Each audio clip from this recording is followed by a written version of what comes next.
Football fans, thank you for tuning in to another episode of Tim and Shim for the 2018 NFL season. Not quite there yet, still in the preseason mode, but hey, I'm just glad to be talking about football again this summer and this fall coming up quickly. So, joined as always by my wonderful co-host, Mr. Timothy Spoonie Bannery. How you doing today, sir? I'm enjoying the rain. Too much heat, Shim, but I'm glad football is back. The Hall of Fame game, I enjoyed it last week. Just watch a football game, and we got some pretty good games this week and for the preseason. It was a little bit of a teaser because you want to see more starters play, but you know it's like a glorified exhibition for the most part, practice. So, yeah, let's get into it tonight. We got some good topics for you folks out there tuning in. We're going to start off the night with a little bit of the OBJ talk and about the contract negotiation or a little, holdups or, agents walking out, not coming away with a deal quite yet. So Odell on the board right now.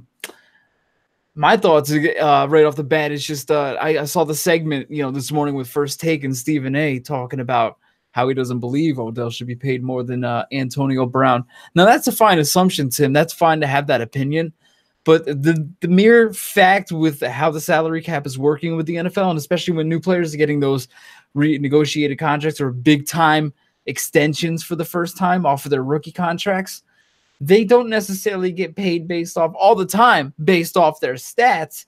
A lot of the time, it's based off their potential and what they're going to become or what they will be as an asset to their own team.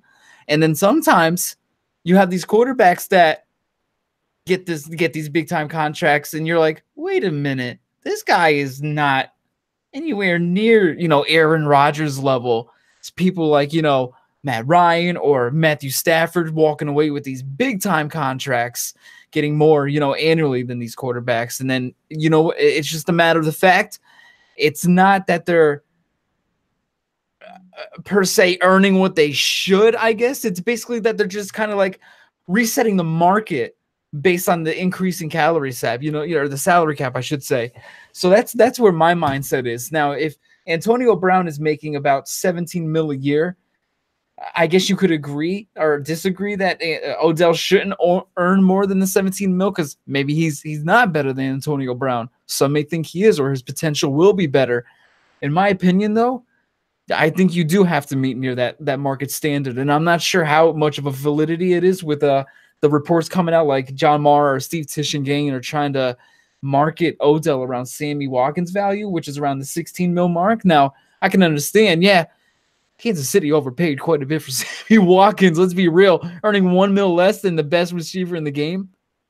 But if you're as a Giants fan and as a fan looking outside, I have to say, shit. I mean, you talk about the top wideouts in the game: Julio, Antonio, AJ, Odell. If Odell's going to get his new contract, AJ's getting 15, Antonio's getting 17, Julio's around the 14. Maybe he's not better than Julio. Maybe he's not better than Antonio, but he's resetting the damn market. So I think he is going to see that 17, maybe 18 mil a year. And I think that's just what's going to happen. People aren't going to agree with it, but that's just a matter of the fact. That's what QBs have done previously before the wide receiver position as well. How do you feel about it, Tim? Well, before I start off, Shim, I'm going to say, off the air, I'm a Cowboy fan. Shim's a Giant fan. We have a respectable rivalry going on all the time. Great rivalry, all fun and games. But when we on the Tim and Shim show, we speak the truth. And I'm going to start off by saying, in my opinion, Odell Beckham Jr. is the best wide receiver in the NFL. I've been saying that since Odell Beckham Jr.'s rookie year. Okay, we don't need to compare numbers. We don't need to compare, any type of stats, touchdowns. If you are a football fan, just when you hear the name Odell Beckham Jr., automatically he's either number one in your book, number two, or number three. No lower than that. In my opinion, he's number one. Now, the 2014 draft class, Sammy Watkins, Mike Evans, Brandon Cooks, Jarvis Landry, Devontae Adams, Allen Robinson, Marcus Lee, and Paul Richardson. They all been paid this offseason. Now, this is where the New York Giants really have to. I mean, I know in a lot of negotiations you want to start off low, but my God, you look where Antonio Brown is at, making 18 mil. Like Shim just said, Sammy Watkins. I mean, he did not deserve that money at all. He was blessed because of the free agent market in March. Everybody gets overpaid in March. Okay, so Odell Beckham Jr. right now, and in my opinion, is shooting for that $19 to $20 million. He said last summer at a news conference in camp that he wants to be the highest paid player of all time. I don't think that's going to happen, but I can see him in that 20 mil per year range. He may want to get a $100 million contract. That's possible. This man here changes the game. Okay, regardless of what's around him, he makes everybody better. If you look at the potential of the New York Giants offense, you have Ingram, the tight end. You got Buckley, who they drafted with the number 2 overall pick. You got Sterling Shepard. You have the wide receiver, Cody Lattimore, who came out in the same class as Odell Beckham Jr., who a lot was saying was a big sleeper. But again, he fell off the roster with Denver because of Demaryius Thomas and Emmanuel Sanders. Now he's with the Giants, and he's easily the favorite number 2 or number 3 receiver behind Odell. And of course, you got the two-time MVP Super Bowl champion Eli Manning. You put Odell, you make Odell happy, having fun with that offense. That offense can compete with any top defense in the NFL. So, right. If I'm a Giant fan, I'm tweeting or knocking on Giants management door, goes, hey, Gettleman, Mara, Tish, what are y'all doing? Pay this man now, ASAP. Let's try to get one for Eli Manning before you walk out the door. There's nobody else to pay on that New York Giants team, except for, Landon Collins. That's about it. But safeties not really don't really get paid so much in the NFL. What is it, Shim? 13 mil, I believe. Eric Berry. That's about it. Yeah. So this man here is the best wide receiver in the NFL, probably top 3 player regardless of position in the NFL. Gotta pay him. Yeah, I agree. And we're gonna stay on a little bit of the path of the contracts here, because this one's interesting now with this continuing Aaron Donald contract negotiation. I should say it's not really a negotiation; it's more of just a straight up holdout. This guy, we have to remember too, these contract negotiations with Aaron Donald started 20 months ago. It wasn't just this summer, this offseason. This shit has been going on since last year, and he's been wanting to get paid since then. And the Rams, as we all know, we've watched them. They played that full season. He straight dominated as usual. He's getting the title of the best football player, period. Not defensive, just overall football player in the NFL. And we'll see what J.J. Watt does coming back. But this guy has been there, gave his tears, sweat, and blood all season, showed up, thinking, the Rams are definitely going to pay me, on my 5th year, whatever, before my 5th year option is coming into play. And here we go, Tim. We kind of touched up on this last week. I remember speaking about Aaron Donald, Khalil Mack together. Now Aaron Donald didn't show up today, which means if he didn't show up today to practice on this Tuesday, August 7th of 2018, it doesn't count as now an accrued season towards the league, which now makes him a restricted free agent with the Rams the next offseason. I don't know if that's really going to be smart on his behalf, because it's gonna have the Rams basically kind of fish lining him. I think this is exactly what the Rams wanted, though, because we talked about it last week with the smart negotiation business side of the Rams saying, hey, maybe it's not so smart to actually give him the money that he's looking for. Right. We talked about the wins above replacement for defensive line players, just like in baseball. And his WAR was a little bit kind of like on the path of like Tyrod Taylor and what was the other one? I believe it was Tyrod Taylor, and there was another QB in there. I want to I think it was from the Browns. But anyways, it was an interesting article, and I was reading it. It was like, hey, they could just cough up or face that 6.5 million in dead cap money or whatever it may be, or they could just keep franchising them for the 2-3 years that it is, and that would equate to, I believe, it would equate to a 4-year, 65 mil option, and then they would literally have like no ties to the dude basically once that was over. So I think it would be on the business aspect of the Rams. Smart, what they're doing right now. And that would probably, I see them end up franchise tagging him, Tim, to be honest with you. And I don't know how long he's going to hold out. I really can't see him not playing this season.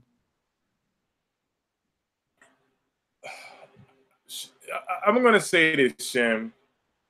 And I'm always one to say a player should just get traded. People go, why, when they hear the big name? I said, because if you are signed right away, you're wanted. It's called respect.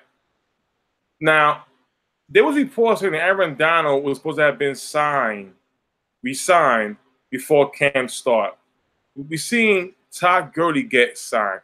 They signed Ndamukong Suh this offseason, okay? And he's making about 19 mil per in salary this year, if I'm not mistaken. Okay, so when you see that, it's like, okay, I'm the guy that was said that could not dominate playing a new scheme in the 3-4 defense. He dominated. He was Defensive Player of the Year. I believe this is 2 times Defensive Player of the Year. He is the best defensive player in the NFL today. And you mean to tell me this guy is still waiting on getting paid? That is so crazy. Now, Shim, if he takes a year off of football, if I'm the fans of the LA Rams, I'm not attending no football games. You want us to spend money to watch Todd Gurley, decent 2 years. You want me to spend money to watch Jared Goff, hasn't done much. He managed a good team last year. You want me to spend money to watch Ndamukong Suh? He'll step on you once or twice and then get ejected, costs the game. You want me to spend money on Aqib Talib, not the same corner in the NFL, slowing down, but good. But I can't spend money to watch the best player on the LA Ram roster. Are you kidding me? Listen, LA Rams management, if you don't want the man, trade him. Get value in return. I respect that. I respect when a boss makes a decision instead of playing these games. This man earned his check. He earned it. This is not the type of guy that you can say is all about money, like the Seattle Seahawks every offseason. They want $2 million more than the next one. I mean, let's just keep it real. This man, he has been playing humble, franchise tag, or whatever, and he's watching everybody else around him who has not contributed as much as he did get paid. I'm sorry.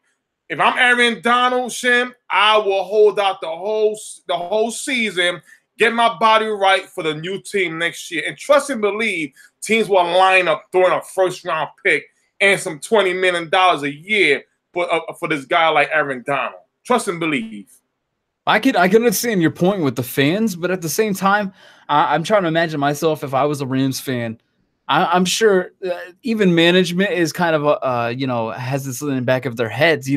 These fans, they got to be pretty geeked by the signings alone they've had outside of Aaron Donald. I don't think Aaron Donald sitting out it's going to make them a little upset, but overall, I mean, you got to be geeked up that you got Marcus Peters to look at. You got Aqib Talib now back there. LaMarcus Joyner's just shored up at the safety position back there behind those two. You signed what was it? Brandon Cooks, everything Tavon Austin was supposed to be for them and never panned out.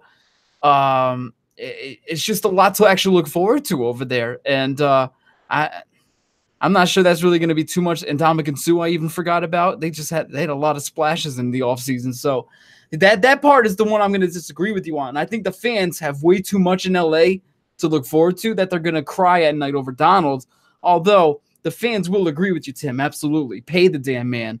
But at the same time, hey, the Rams, they're in the business game, baby. The business. They're in it for the Benjamins. So my prediction is we see franchise tags coming for Aaron Donald. And can he possibly sit out the full 2018 season? I don't think so, but hey, there's a first for everything, right, Tim? So, but you know what, Shim? If you've seen the defense of last season with the Jacksonville Jaguars, it was great defense. It reminded me of the 2000 Baltimore Ravens defense. When you look at the Rams defense, you got Michael Brockers, you got Sue, Dominic Easley. Just throw out some couple of names. Marcus Peters, like you said. LaMarcus Joyner, Keep Talib. With Aaron Donald in the picture, this defense easily could be top 4. Now, you got Brandon Cooks. You brought him over. You got Gurley. You got a nice, fast offense. But again, these are the things that you need to take care of if you want to go to a championship game. The last time the Rams been to the Super Bowl was when they had Marshall Faulk, the greatest show on turf, with Kurt Warner. That was the year 1999. I believe that was the last time they ever went. Okay, we are in 2018, so about 19 years. Rams, again, we prepare for the offseason to get better to compete for the championship. We don't have these kind of issues going on with our best player is sitting out because you don't want to pay him and he deserves the money. But meanwhile, Brandon Cooks got paid. And my God, he got paid, what, 15, 16 mil? What has he done, Shim? What has he done? I mean, the last thing we saw about Brandon Cooks when he got knocked out of the Eagles game. Like the past Super Bowl. One pass, knocked out, where's Cooks? Oh, on my way to LA to get 15 mil. Yeah. Wow. Business, baby. Wow. Damn. Man, Eric Dickerson, they might give Eric Dickerson the money before they give Aaron Donald. Hey, never know. Oh. That'd be a good payday for that guy. 40 years after the fact. What's our next subject here? What we got? We got a little Richie Incognito. He's been making a little splash in the media lately. He's I guess there's been reports from Richie that people are probably grabbing at Richie. He's a big figure. You could probably always get a nice flash colorful comment out of him. So apparently though, Richie's been talking to TMZ. He said, he's mulling all his options right now. He's not sure. Just enjoying the offseason right now. I'm a free agent and that's it. I've had calls from Minnesota and Seattle. I really just don't want to go to training camp. So we'll see. Is a direct quote from Richie Incognito. And then it comes out that I guess the Vikings were actually to find out if the Vikings were actually interested in him. Someone asked Zimmer about the situation today. And the Vikings coach said, no interest, totally false. Tweet that, Mike Zimmer said. So after Incognito saw Mike Zimmer said that, he exploded on Twitter. And he called the coach today at 2:25 p.m. Mike Zimmer is a liar in all caps. So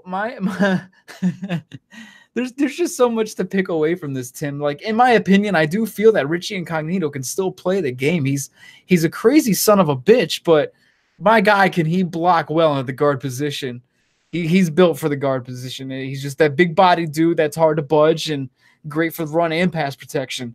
It's very baffling to me that he feels that Minnesota was interested in him. Yet, the coach is coming out and saying that's totally false. There's never been interest, tweet that. And just for him blowing up and making this whole debacle on Twitter, it doesn't make sense. And I rest assured, if he did have any shot with the Vikings, it's probably dead now. So do you think this is more of Richie Incognito just trying to make bullshit waves in the media so he can just stay relevant? Or do you think there actually was a little bit of interest and now Zimmer's just playing coy because he doesn't want to be associated with Incognito until it was actually official if it was going to happen? I mean, in my opinion, Shim, I believe Richie. I believe him. See, Richie is a no nonsense guy. He has balls to say what the f he wants. He does. It's proven when he was in Miami. It's proven when he went to the Buffalo Bills. They still signed him. He is a hardcore, straight to the point guy. Don't seem like the type that will lie or play that round game. And especially where you're gonna just name Minnesota Vikings and Seattle Seahawks. I just named those two teams. I mean, why he could have named the Browns, who's considered still the worst team in the NFL. He could have named the New York Jets, but he named a playoff team, 2 playoff teams. So I believe him, especially in Seattle. I mean, their guard is DJ Fluker. You know DJ, right? We know DJ. We know DJ. You know DJ. We know DJ. Yeah. You know DJ. You know, he hasn't cut it yet. So, again, when you see a hole, there's a hole on that roster, and the guy who's 35 years old, who's sitting out right now of his choice, because it's his choice, not because he can't play, I believe him. I don't see why he would just make Seattle and Minnesota up just like that. Yeah, I know. I'm kind of inclined to believe that too. Like I get what you're saying, and I'm kind of like in that path too. It's like he is crazy. He might, spew at the mouth a lot of hot garbage, but at the same time, I don't feel like there's any reason for him to lie about it. And then we know how coaches and management can work. They can say one thing, turn around, and just slap you in the face. I think we've all seen it with our individual organizations at one point or another. I'm sure at one point. Jim, they all lie. That's their job, is to say the right things. Don't give the media so much. I'm proud of all these guys. They're hard work. Meanwhile, the camera with these fucking assholes. They don't know how to block it. I mean, let's just keep it real, Shim. Yeah. We're going to just keep it real for a change. We know how coaches are. Don't give the media too much. Say all the right answer until you get behind closed doors. Come on. Let's just keep this real. Let's go, baby. What are we about a third into the night? All right, let's do this. About perfect time, and we're getting into one of my favorite segments of the night. Take it or leave it, as we gear ourselves up for the NFL season to where we can actually have some legit news to talk about during the season. That's what I'm geeked for. Give us some damn material to talk about. Whew, I can't wait till those games come, Tim. I cannot wait. We got people. You stay tuned till September. We got some coming for you. Fantasy, gambling. This is preseason stuff. In parlays, guaranteed. No doubt about it. Let's get into it. Take me to the Sally. I've been waiting for the take it or leave it. Thank you. Hi, Sally. Tim, what's that? Say hi. Hi, Sally. Sally. Tim says hi. I'm not gonna tell him what. No. We'll see how you do the rest of the night. Tim, tonight we're starting off with the AFC West. And the first team that is so lucky to start on the hot seat is going to be our beloved Kansas City Chiefs.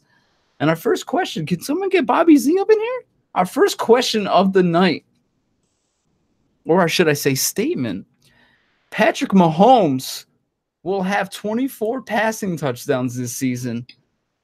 I'm looking back, Tim. I'm looking at Alex Smith, what he did in his regime during the Chiefs quarterback. He had touchdowns of 26, pretty impressive last year. And then 15 in 2016, and then 20 in 2015. And when I watch Alex Smith play, when you watch tape of Alex, he's been the same quarterback he's always been, even since dating back to San Fran. The guy throws 10 yards and accumulates all his passing yards based off yards after catch. That's always been his forte as a quarterback. 10 yards, 5 yards, 10 yards, 5 yards. In and out, in and out. When you see a deep ball coming from Alex Smith, it's like, holy shit, open up your Instagrams. This is the only one you're going to see in 16 weeks. So when I see this kid, Patrick Mahomes, coming in from Texas Tech, who I've been enamored with him, you knew this since like the 2 years ago in the draft, I would not have been mad if somehow the Giants wanted to, trade up or even draft this kid to ride the bench for a year or two. This kid has so much of an arm. So much more of an arm than Alex Smith ever will, and also has the tenacity to also take those downfield shots that Alex Smith is always so worried about to take. And I'm looking at the supporting cast that this Mahomes kid has: Travis Kelce, Tyreek Hill, Kareem Hunt. This kid's got some ballers to mess around with, and I think he's gonna get this done, Tim. I'm taking it. Bobby Zaloga from 2MW. I just want to say Tim and Shim loves you. But, Shim, I'm leaving it. I'm sorry. Listen, this is going to be Patrick Mahomes' rookie year. First year starting, getting his feet wet. He's going to see some pretty good defenses in the AFC West, okay? Especially the San Diego Chargers. Excuse me, the LA Chargers. They're gonna be tough. Yes, you got Sammy Watkins, who's still not a proven guy yet. He just got paid the big bucks because he was a free agent at the right time. Yes, you got Tyreek Hill, but again, Tyreek Hill is good and is real great and he's beating you deep. Yes, you got Kelce. Everybody will tune into Kelce. He's gonna be that guy. They're gonna be tuning him to a lot. So, and again, this is Pat Mahomes' rookie season. Even though this is his second year, I'm leaving it. I could see maybe 17, 18 touchdowns. I don't know why you had to start off on the wrong foot already on the very first one, Tim. Already. Sorry, man. I forgive you. All right, I forgive you. Kareem Hunt will surpass his 1,327 rushing yards from 2017, Tim. Back in 2005, in 2006, you remember when Kansas City had Larry Johnson and he was getting touches of like 336 and 416, and he amassed like 1,700 yards both years back to back. He was a monster. Kareem Hunt got his 1,327 off just 272 rushes. That's 64 less than Larry Johnson's 336 from 05. And if Kareem maintained his 4.9 yards per attempt on those additional 64 touches, that would easily be another 300 yards to his stat sheet. I'm taking it, Tim. Give him the ball a little bit more, and you're going to see him easily get the 1,300 plus. Easily. Whew. You know what, Shim? The Chiefs fans are going to hate me. They're going to hate me today. My answer is leave it. I don't see him surpassing the 1,300 yards. Shim, I'm going to read you a couple of yards he had. In the beginning, 148 yards, first game of the season against the Patriots. Oh, my God, fantasy football lovers went crazy. Let me trade for Kareem Hunt. Let me sign him, whatever. You know, then the one that the 72, then 101, then 107. Then we see 21 yards, the 87 yards, the 46 yards, and the 37 yards. Then, after the Dallas game, they went to a bye week. Let's calm this down. Let's get back to what we know how to do best. Try to run the ball. Well, against the Giants, 73 yards. The Buffalo Bills, 17 yards. The New York Jets, 40 yards rushing. I mean, the rest of the way was bad. He was shut down in the second half of the season, Shim. And I think it would only get worse because of Pat Mahomes now. His first year as a starter, teams are going to stack the run and force Mahomes to pass that ball. And I think the Chiefs will see a lot of mistakes on offense. And another thing, he did have a domestic violence issue just this summer. And again, the NFL rule, it doesn't matter if you're innocent or guilty. They can do whatever they want to do if your name is in the paper. His name was in the paper. It's on YouTube, TMZ, however you want to call it. I'm leaving it. We'll see what happens. I doubt anything, though, but it's good to keep an eye on. Absolutely. Travis Kelce records his third straight 1,000-yard season in 2018, Tim. Kelce's targets have continued to rise each year in his career since 2014 when he made his real splash in the league. 2014, he had 87. 2015, he had 103. 2016, he had 117. And then just his last year, he had 122. I can't imagine it'll keep climbing and climbing, as the 120 seemed to be a reasonable high-end target amount for an elite tight end like Kelce. But again, with a quarterback that seems to have a better arm and might need a scapegoat in some situations, as he's going to be going through his own learning curves in Patrick Mahomes, there's no reason to believe that Travis Kelce doesn't get his third straight 1,000-yard season. Take it. Absolutely, Tim. Take it to the bank. Chiefs fans, I'm sorry. I'm leaving it. You got Sammy Watkins now, who is the highest paid Here we go. offense. You have Tyreek Hill, the speed wide receiver. You know, yeah, Chris Conley. Damn, that boy. He survives in that offense, okay? And you got Kelce. And again, Pat Mahomes is a young quarterback. First time starting. I can't. If this was Alex Smith, I changed my answer. The experience. But we don't know who Mahomes' favorite target is going to be. We don't know. So I'm leaving it. All right, baby. Last one for Kansas City. Will they win the AFC West for the third consecutive year in 2018? This is a team that started undefeated last year, 5-0, I believe, and then they went 5-6 the rest of the way. I can't exactly count out Denver, who now has an experienced quarterback that has proven he can get the job done during the season in Case Keenum. And they still have their viable starters at wide receiver. And they just revamped the D-line opposite of Von Miller with Bradley Chubb. I mean, you forgot about that dude from Michigan too. You think Denver has a tight end problem? They got that tight end Jake Butt out of Michigan, who was going to be a first rounder until he had that little injury and needed, some healing time, and he slipped and Denver snagged him. So we could see him making a splash this season. I can't count out the Chargers either. They finished the season on a 6-1 run. The Raiders, they're a wait and see. But with the Broncos and the Chargers being serious contenders, I don't think the Kansas City there's too much competition to really repeat for a third straight year, in my opinion, within that division. Tim, I'm leaving it. Yeah, I'm leaving it, Shim. I have the Chargers winning the division, and then I like the Raiders with John Gruden. That's a 1-2. I think Denver and the Chiefs could fight it out for third and fourth place, in my opinion. So I'm leaving it. Okay. All right. Let's get it over. We're going to we got those. They're not San Diego anymore, are they? They're the Los Angeles Chargers. First question of the night. Phillip Rivers throws 30 passing touchdowns in 2018.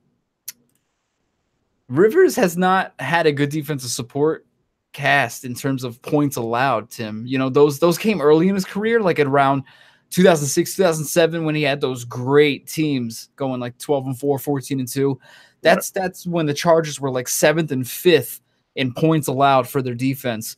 Now, for 9 straight years after that, they were middle of the pack or lower tier, always been like 15, 13 in the 20s. So the Chargers got off to a slow start last year, but their defense was third in points allowed while maintaining a top half offense for the points scored. So I believe this is one of the best Chargers teams that Rivers has had on both sides of the ball in his 13-year career since those 05-06 days.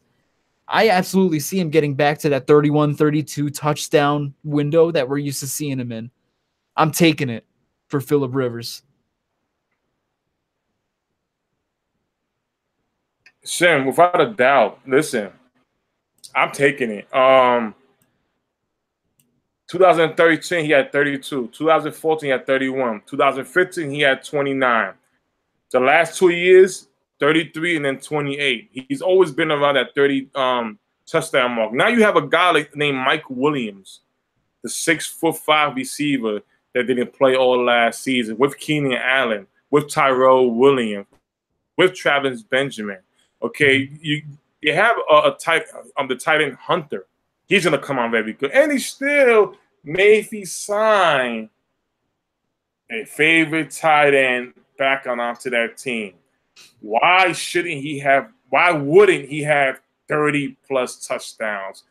Rivers is the man. This Chargers team right now, is a top 3 team in the AFC.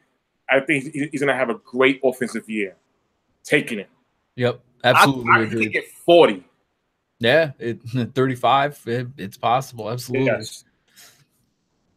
Tim, Antonio Gates signs back with the Chargers and he records 50 receptions. Even if Antonio Gates does end up resigning with Los Angeles, I don't see the huge impact he'll have coming back. This is a retired player who would be coming back and pushing an extra year when they no longer needed him, just at a dire need in LA. And I can't imagine him getting much separation on those targets to garner, the 50 receptions he would need in this situation. Virgil Green, it's time for him to step up in the absence of Hunter Henry. Somebody's got to make a splash over there, and it's not going to be 30-something-year-old Antonio Gates coming back out of the blue when he's ready to kick his feet up and have a Muay Thai poolside. I'm leaving it. Shim, I agree. I'm leaving it as well. Hunter Henry should be the starting tight end this season, and I think the other players on offense will get more touches before Antonio Gates. Antonio Gates to me will be like a nice red zone, 31 option, short yardage guy. That's about it. But he's gonna have too many guys ahead of him to get that getting that football. Absolutely agreed. We got Melvin Gordon. He's going to break 1,100 rushing yards in back-to-back seasons, Tim. Gordon, in my opinion, he's going to be a top 5 fantasy back this season, and his numbers seem to be just trending up. He's upped his carries by 100 between 15 and 2017 season, and he's maintained that 3.9 yards per attempt without dipping at all. His total touches went from 295 to 342 last year between rush attempts and receptions. So I can see that number still increasing a bit with the absence of a real tight end threat. Taking it. Absolutely. Melvin Gordon is going to have a great season. I'm taking it. As long as he's healthy, that's been his thing with the injuries back and forth. Again, because of a top passing offense, it will make it easier for the run. It's not hard to explain. I can say 1,500 yards easily. 1,500. 15 to 18. I can see this season. This should be an interesting one.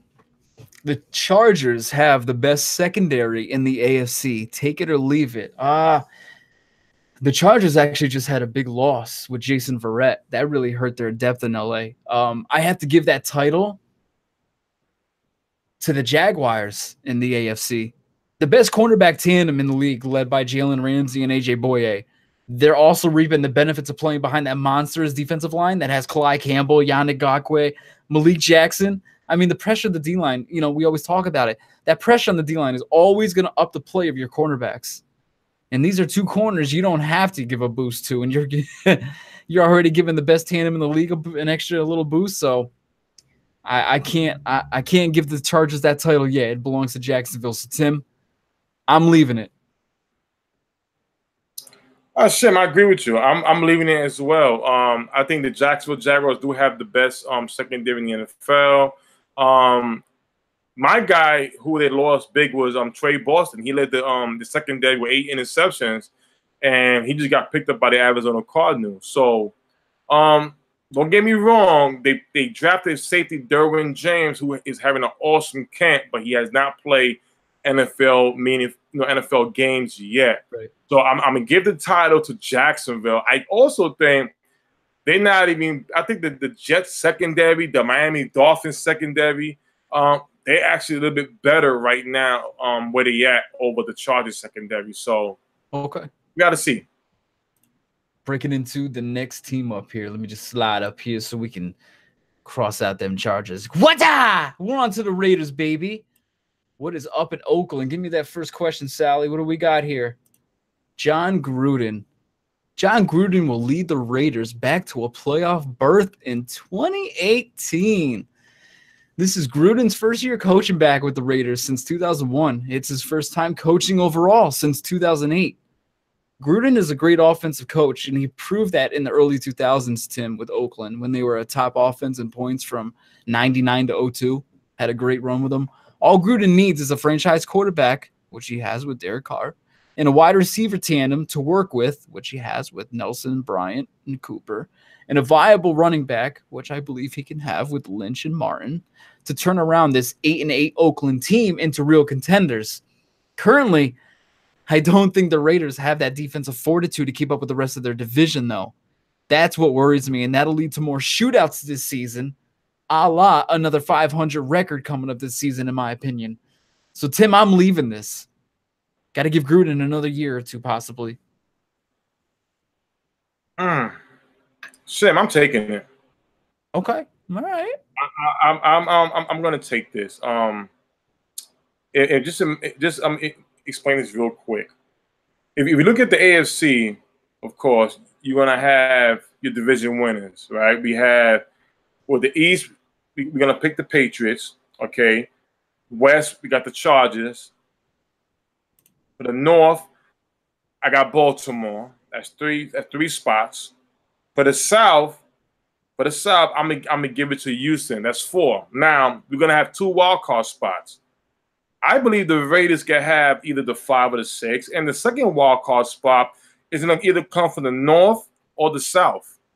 And so I believe they can make the wild card spot. I think their offense is nice enough to hopefully carry that defense because yes. Khalil Mack's having issues not be signing that contract yet. Back, he wants to be the highest paid. But again, like Gruden said last week, the Raiders was not the best defense with him. It might not be the best defense without him, but the offense is very strong. And we have seen some strong offense carry a defense at least to a wild card playoff spot. So yes, I'm taking it. Let's hope Marshawn can run as good as he danced last year for the sake of Oakland. The hamster. Let's hope he can stay off the PEDs then, okay? Doug Martin. Hey. Watch Doug Martin. It'd be the first time he does something since 2012. I'm excited. Yeah. Yes. Derek Carr throws for 4,000 passing yards for the first time in his career. Gruden has been infatuated with Derek Carr ever since Carr was a rookie coming into the NFL, and he was featured on Gruden's quarterback camp. Now that Gruden has Carr as his very own, he's most likely salivating at the passing schemes he can draw for this guy. My only real fear is somehow, something like Jordy Nelson's age or something. But more and more players are proving they can perform at a high level, even well into their 30s. So I'm trying to worry less and less about players getting into that 32, 33-year-old realm. If they can still prove that they can play, I'm starting to learn to trust a little bit more of the methodologies of healing and medicine and the current process or era that we're living in. So I'll give Jordy Nelson a little leniency. I'll say he can still play at a high level. So you know what? This should be the first year that Derek Carr actually has 4,000 yards. I'm going to take it, Tim. I think he has a great receiving corps this year. Shim, I'm going to take this. I think Derek Carr can return to MVP form before the injury he had the last game of the season. I believe it was 2016. I want to go a little bit backwards for the old NFL heads. If you can remember Jay Gruden with the Tampa Bay Buccaneers. Does anybody remember Keyshawn Johnson? Oh, yeah. Keyshawn Johnson. Just give me the damn ball. The number 1 overall pick to the New York Jets in the NFL draft. He went off to Tampa Bay. When in John Gruden's first year as a head coach for this young man, okay, Keyshawn Johnson broke the NFL wide receiver receptions record of 106. His yards was 1,266, which is not that great, but the 106 reception mark was bananas. He only had 1 touchdown the whole year. But it tells 106 receptions, it tells you how much does Gruden love throwing that football. And when you got guys like Martavis Bryant on one side, with Amari Cooper the other side, and then Jordy Nelson, that's right, Jordy Nelson from Green Bay, who Aaron Rodgers will miss this season, right there. Oh, my God. Oh, my God. You got speed, you got height, you got hands. Carr got it all. 4,000 yards, Shim? Hey, maybe 5,000. Maybe 5,000. Why not? I can see it. Maybe I 5. can see it, Tim. We are in a passing offense. Back then, it was a running off. It wasn't so much of a passing league back then. We are in a passing league right now, Shim. Actually, maybe 5,000. Peyton Manning and Drew Brees haven't even. Peyton Manning hit it.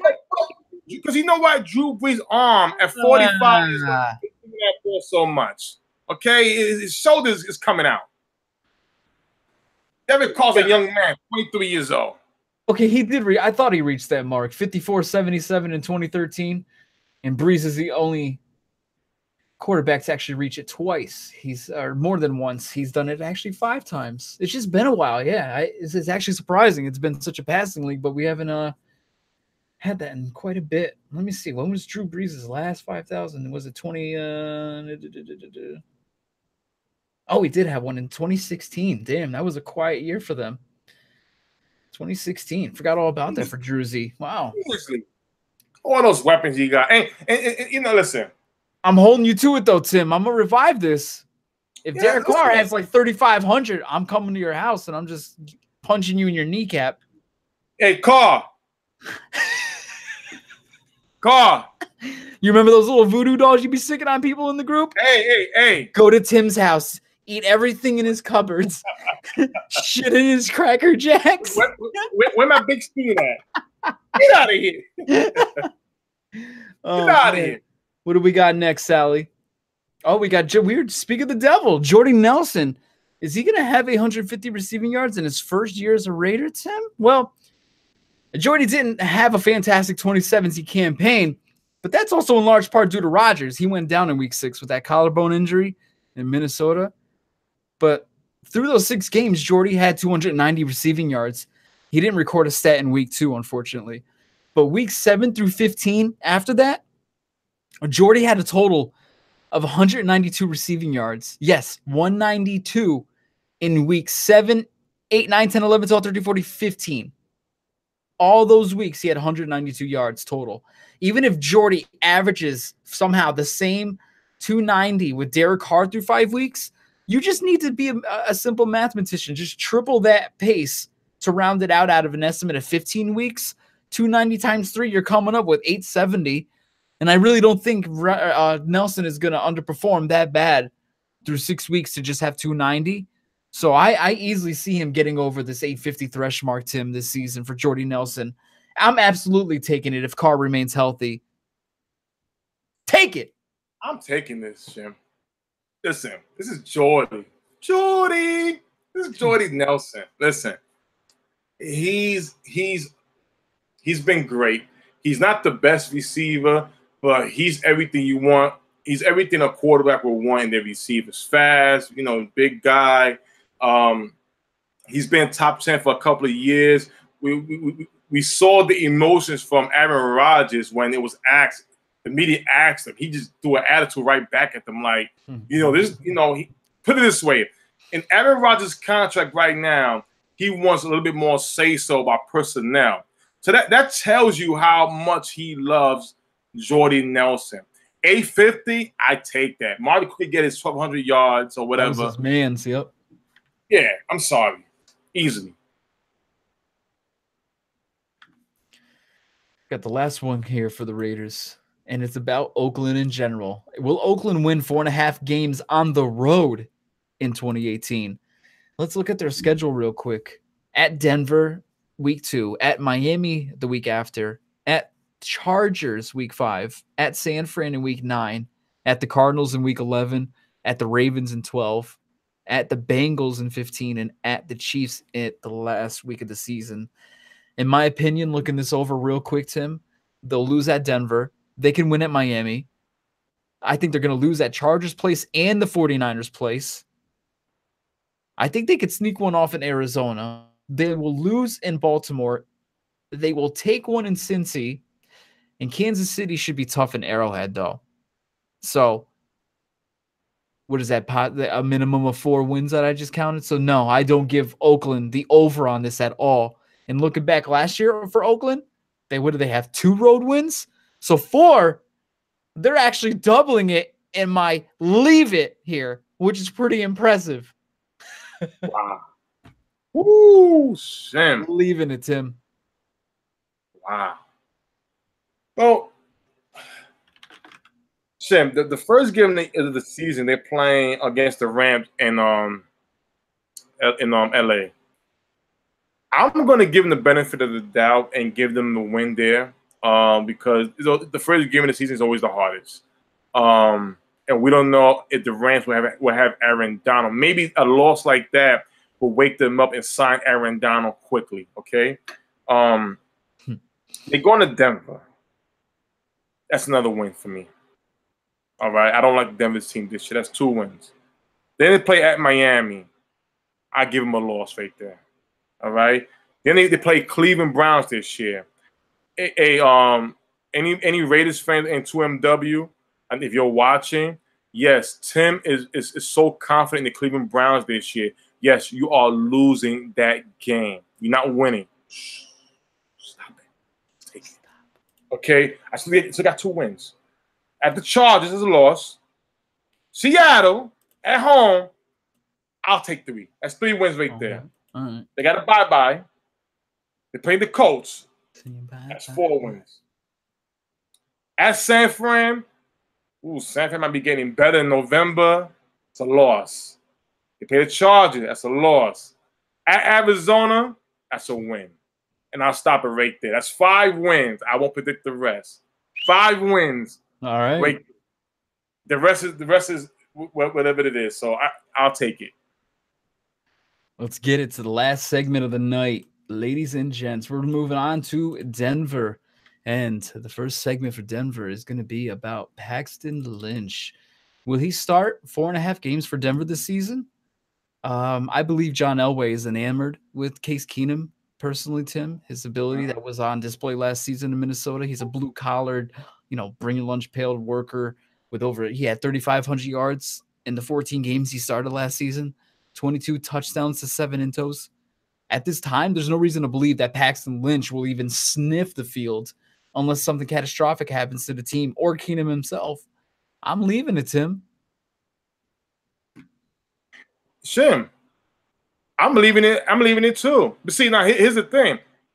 He may not start 4.5 games, but there's another quarterback, one of your favorite quarterbacks, Shim, that you hope the Giants picked last year. I'll talk about Chad Kelly, playing from the same school as Eli Manning. He's looking better than Patrick Lynch. I think he may get 4.5 games this year with Denver instead of having Case Keenum. Not this guy. I think it's Chad Kelly. So I'm leaving it. I do hope Kelly gets some burns soon. I would love to see that guy play. Yes. That would be really exciting. Earning his way, without a doubt. He's a little more head screwed on Johnny Manziel type. Devante Booker will lead all Denver running backs in rushing yards. Devante will get his fair share this year for the lead role with Denver, as he was on the PUP list last July, and he only had like 6 carries through the first 3 weeks of the season before it picked it up a little bit, only reaching double-digit touches in Week 7 and Week 11 last season. But now with C.J. Anderson now off the depth chart, this gives Booker the real shot ahead of Royce Freeman to be the workhorse back for Denver. I mean, Devante, come on, man. The only thing the only thing's preventing you from being the lead running back for Denver in rushing yards is if you get up. I'm taking it, Tim. There's no reason for me not to right now. Shim, I'm leaving it. Ooh. Every time I hear the name Devante, I think about Casey and JoJo. Casey, JoJo, for some reason. But I'm leaving it. Why? Because there's a young man they drafted out of Oregon who's 6th all-time in rushing in college football, Royce Freeman. This guy here, I believe, will start by Week 4, Week 5 going forward. I think Royce Freeman will be the starter. Devante Booker is a nice option out of the pass. But Royce Freeman, in my opinion, will lead all Broncos in rushing yards this season. You think it's going to be Freeman? Yes. Okay, interesting. Fantasy. Demaryius Thomas and Emmanuel Sanders will combine for 1,750 receiving yards. Spoonie, I won't get into the schematics for these receivers because it's going to be fairly easy for one of these guys to have 1,000 and the other just to eclipse 750. I mean, that's really not too much of a feat. I think this is beyond doable now that even Case Keenum is at the helm. You know what's more interesting? I'm going to take this. This is an automatic take. And I want to get your take it or leave it on this. But at the same time, after you give me your take it or leave it, I want you to tell what's the bet that you're currently in with Demaryius Thomas receiving yards wise. Give it to us, Tim. Let's go. I want to give it to the public. Well, Tim, so you can give my bet, right? Yeah, what's the take it or leave it first, though, for the 1750? All right. The 1750, I'm going to take it. Combined. Yes, I see combined. I can see him get combined. Man, 1750 is about 850, 800 and change a piece. So yeah. That's nothing. 875. Now, the bet I'm currently in 2MW, good brother, 2MW member, he's betting me that in 16 games this season, Demaryius Thomas will have 1,347 yards this season. Again, 1,347 yards this season. That means out of 1,750, that means Sam's getting like, nah, it's not happening. I'm sorry, Shim. Listen, can you know who the quarterback is, Shim? Do you know who the quarterback is? The same guy with Jeff Fisher, the same guy, one magical season with Minnesota, and he is a starter. I mean, oh my God. Are we serious here? Him get 1,300 yards? Damn. Him? Yeah. I'm sweating. Oh my God. What's going on here, Shim? Case Keenum. For Demaryius, that's, I don't know. He is consistent. I'm not gonna lie. I wouldn't even put 1,000 out of the realm, but I think you made good on that bet. I think that's gonna be pretty lofty for him to overcome. Adam Thielen and Stephon Diggs last year? What did they have with each had 1,100 and Thielen had 900 or something? Thielen had more yards than Diggs. Thielen had over 1,000. And remember, Thielen. See, I thought I remember looking, and I would have swore I was like, really? Thielen only had. Let me look at this real quick. Let me see. Okay, so for Thielen, and he did. It was 2016 that I remember. He had 967. Okay, so 2017, you're right. Thielen had 1,276. So what did Diggs have alongside him? Stephon Diggs had 849. He got, oh my God. Oh my, Case Keenum? Oh my. Listen. Hey, Shim. Again, anything's Thielen balled out last year. So for him to get 1,300, which is more than Adam had last year, that's a big year. The last time he had over 1,300 yards was in 2015. He had 1,304. Yeah.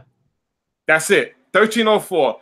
2016, 1,083, and then 949. The numbers are dipping, dropping. And remember, he's 30 years old. No disrespect. And look at the targets. A nice number 2 option for anybody. Not enough. What? And he's getting 40, 50 less targets than he was in those seasons where he had like 1,300 and 1,600. So, yeah, absolutely, Tim. Yes, I'm sorry. Let's go. We got the last one for Denver as we hit the 9 o'clock mark. Denver Broncos will win 7.5 games in 2018, Tim. 2 wins to start the season off at home against Seattle and Oakland, looking at their schedule. They travel to Baltimore to upset Flacco and gang. They got a tough match with the Chiefs. They should take it on the road against the Jets. Rams may be tough. I'll say back-to-back losses on the road to the Cardinals and Chiefs, just as one of those, surprise midseason type of ordeals. Then they come back home to win a close one against the Texans. And then they lose at the Chargers' place. They lose to the Steelers. They get back on their feet with a win at Cincy. And they lose a stellar one at Candlestick to the 49ers. They come back, win against the Browns. And then they lose at the Raiders and reclaim one against the Chargers. So you know what that equates to for me, Tim?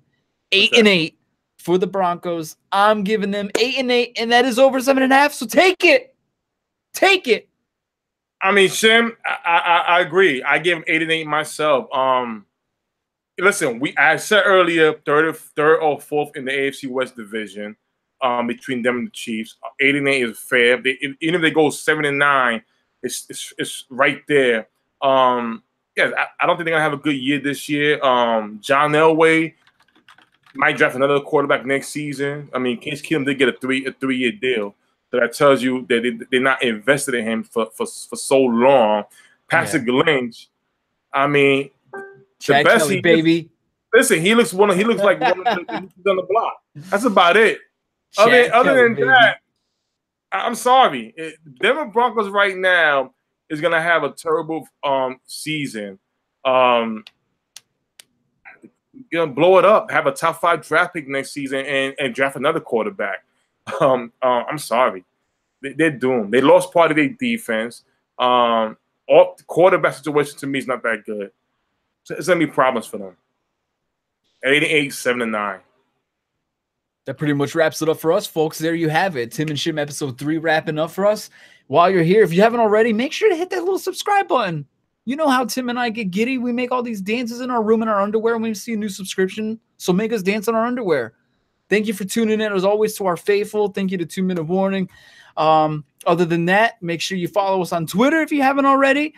Drop us a line. Maybe maybe we'll preview a little tweet online. Who knows, on air. So thanks again for tuning in, Knuckleheads, and we will see you next Tuesday night. Thanks for tuning in.